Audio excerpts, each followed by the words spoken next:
Yung guys, mga idol, nasa tabi tayo ngayon dito sa kubo ko. Yan, hindi tayo nakapadagat mga guys kasi kahapon kung may nakakita lang sa sitwasyon ko nung time na tapos tayo ng lato nisid. So ang lakas ng ulan bago hangin, naanod ako palaot.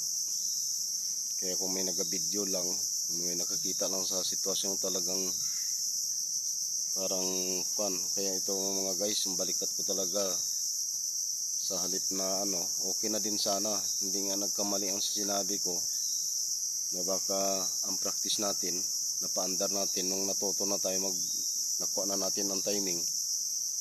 Lalong hindi umandar kasi hindi ko inaasahan na napasok pala ng tubig yung pinaka cylinder head niya. Sino yung kabisado sa dekrodo. Kaya kung hindi ko naalaala, sige lang ako kamago, hindi ko naalaala na i-prime ng mismo ng krudo. Kahit na prime ko pa ng krudo matagal pa rin umandar. So medyo may kalayuan ako sa tabi kasi yung pundo ko nga maiksi lang, nasa 5 dipa lang. Naanod na tayo doon sa mga 15 brasas na. So paano ko makapundo? Kaya inasikaso ko na lang ang kamago na mapaandar ko para pag umandar diretso. Ito mga guys, ito tayo ngayon.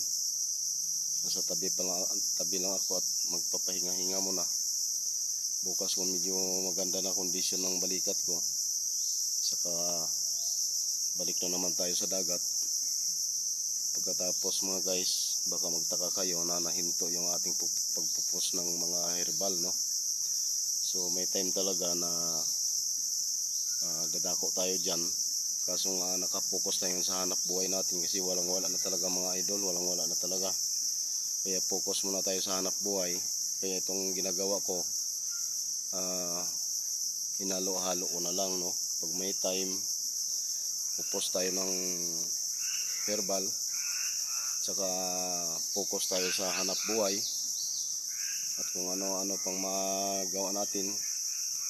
Sa dahilan nga na wala tayong kuryente pa, kaya hindi nga tayo pwede makapag-live, hindi tayo tawag nito, maka-announce or anong mga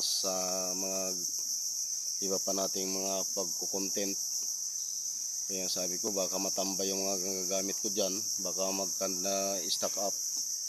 Sa dahilan na hanggang sa ngayon mga idol, wala pa rin tayong kuryente. Kung may awa ang panahon na magkaipon-ipon tayo, kaya nga focus muna ako sa hanap buhay. Jab lang tayo sa mga herbal. Kasi marami pa tayong mga herbal na dapat ipupos mga guys, mga idol, na dapat malalaman pa ng iba. At tulad yung rin na sumusuporta sa atin, kung may alam na din kayo sa mga bagay na yan, di karagdagan na lang. Kung wala pa, di mas maganda.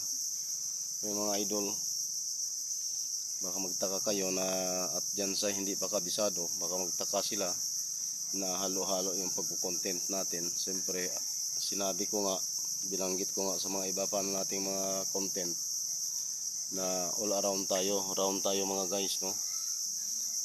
So kaya ipaghalo-halo na lang natin yan. Kaya hindi pa tayo siguro basta-basta ng mga sound effect natin na yan. Anong tawag dyan? Yung remix, mixer pala, mixer. Inaanohan ko baka mag-stack up, no? Kaya pag magkakuryente na tayo, saka medyo magkaluag-luag ng buhay natin, gagawa tayo ng paraan para mapagsikapan ng mga bagay na yan. So kung may mapansin nga kayo dyan, itong na sa blue badge natin, medyo na palso tayo sa dahilan na talagang walang-wala na talaga mga guys, no? Pero pagsikapan ko din na maibalik, makaipon-ipon lang ako sa susunod na buwan, maibalik lang yung blue badge natin, no? Kasi talagang lupay-pay talaga ako ngayon sa buhay ko mga idol. So hanggang dito na lang, sana na gustuhan ninyo ang aking mga pananalita sa aking pagbibideo. follow and share, comment, mag-heart pag dumaan sa wall ninyo. Thank you so much. Bye bye. God bless. Ingat-ingat. Thank you for watching.